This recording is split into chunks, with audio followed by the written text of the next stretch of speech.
Hi, I'm Zared, and occasionally I stream War Thunder. I know lots of folks don't play or haven't even tried realistic battles. Realistic is one of my favorite modes to play, and I thought it would be a good idea to go over this match I played, talk about some of the decisions I make during the match to try and help get more people into realistic.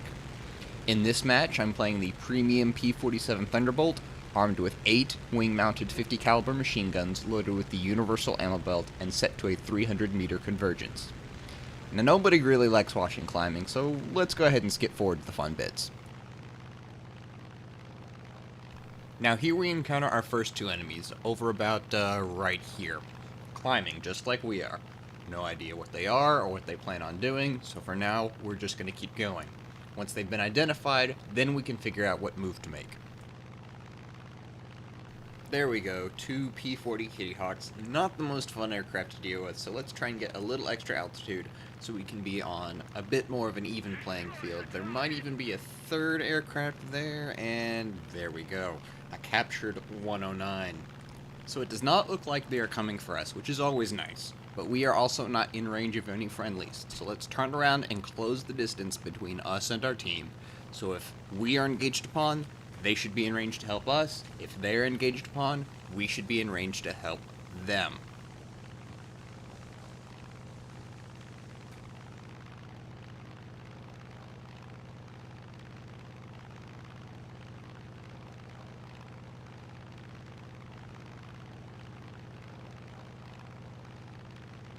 Excellent! Our team has finally started fighting, so we're going to give them a second, see if they can kill the enemy in their initial pass, which it doesn't look like they did, but hey, that's alright, that's the game. We're going to go ahead and turn to engage now. The fight's going to change a little bit as we're on our way, but it looks like that first P-40 is running away from our ally. Our ally is chasing him, and then the second P-40 is chasing our ally. So we're going to go after that second P-40. So there we go. We're going to turn down to chase him, since that's what it looks like they're doing. Actually, nope, he's changed targets, so we're going to follow him, get some shots on him, try and save our ally, set him on fire. Excellent. That might not kill him. We're going to, not pursue because his wing came off, so it looks like we're going to get that kill. Now we will keep looking for enemies chasing friendlies, and it looks like we have two more P-40s down here fighting with a 109 and a 190. In this situation, the cool thing to do is to go ahead and let your team try and get their kills, as, you know, nobody likes it when somebody comes in and kill steals, but still hang around to make sure that they don't lose their target and get killed themselves. Now there's a B-25 that just flew by. We're going to completely ignore him because it looks like this P-40 right here has managed to shake the guy that was chasing him. So we're going to come down and try and kill him to make sure neither of our allies gets blasted. So he's turning towards us. We're going to go ahead and dive down, see what he's doing. It looks like he's just going to keep turning. So that means we're going to have to lead a little bit more than I'd like to. Get some shots out there. Shave his wing off. Hey, excellent. That's another kill and an ally saved. We then immediately turn all of that speed back into a little bit of altitude, trying to make sure to keep an eye on the fight, but there's enough allies there. They're probably going to take him out. Or I've completely misjudged the situation, and he's chasing one of our allies. So it's a good thing we're in a position to help, ain't it? So let's go ahead, dive right down on him, get some shots in there. We got a crit, but he's not dead, so we come up and over so we can get another pass. A couple of allies take some shots. They are unsuccessful in taking him out, but that's fine because we're in a perfect position to get more shots on him here. There goes his wing. A couple more shots just to secure the kill. And there you go.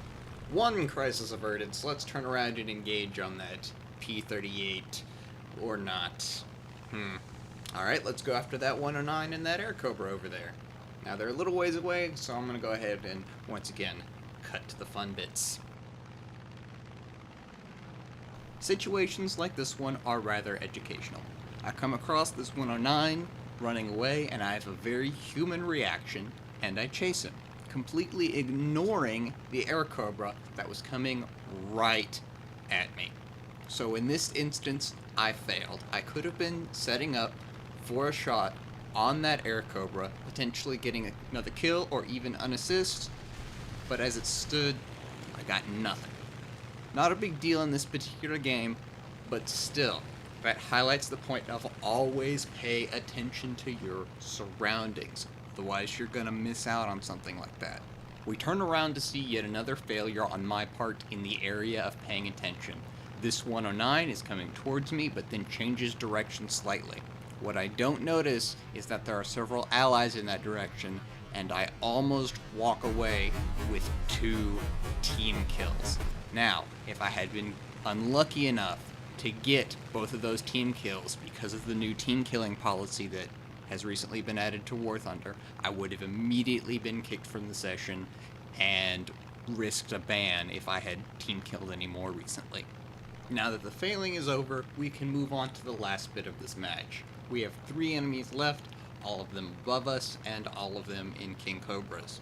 Almost all of us are down low, so while they get down here, I will once again perform some movie magic, and we'll get right to the good bits.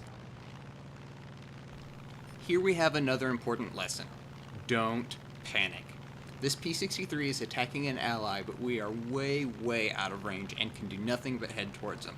As he breaks away, he heads towards us, and a second P-63 attacks our friend.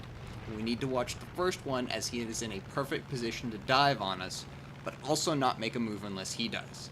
In this instance, he did not dive on us, so we can keep heading towards our ally. If we had flinched, we could have potentially lost a chance to help our friend clear his tail. Luckily, he cleared it himself, so we can turn around and engage on this first P-63 as he's now low enough for us to reach. He dives on a friendly, misses, and then comes back up at us.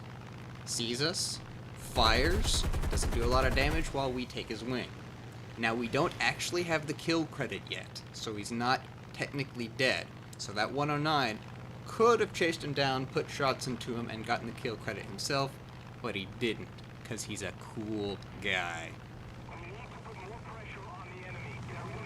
We jump right to the end where we are jousting a P-63. As we zoom in, we roll a little bit to the left so that we come at him at an angle. This makes it harder for us to hit each other, but since we know we're doing this, we can compensate. He does very little damage to us while taking a few hits himself. Not enough to kill him, but that's what our allies are for. With just 1 enemy left, we turn to chase him as he dives on a friendly. He's heading away from us as he's diving on a 109 that's not exactly paying attention to his 6. However, as soon as he notices that P-63 is coming after him, he dives in our direction, which sets us up perfectly to dive on that P-63. So we turn over and head straight down at him. Now this 109 turns, but we are able to keep up with our dive. So once we're in a good enough position, we take some shots, set him on fire. That fire, lucky for us, is going to take off his wing, and since he's the only one left and not technically dead losing a wing, you want to try and secure the kill. So just try and put a few more shots into him, take out the pilot, and there you go. 6 kills, 1 assist. Not a terrible game.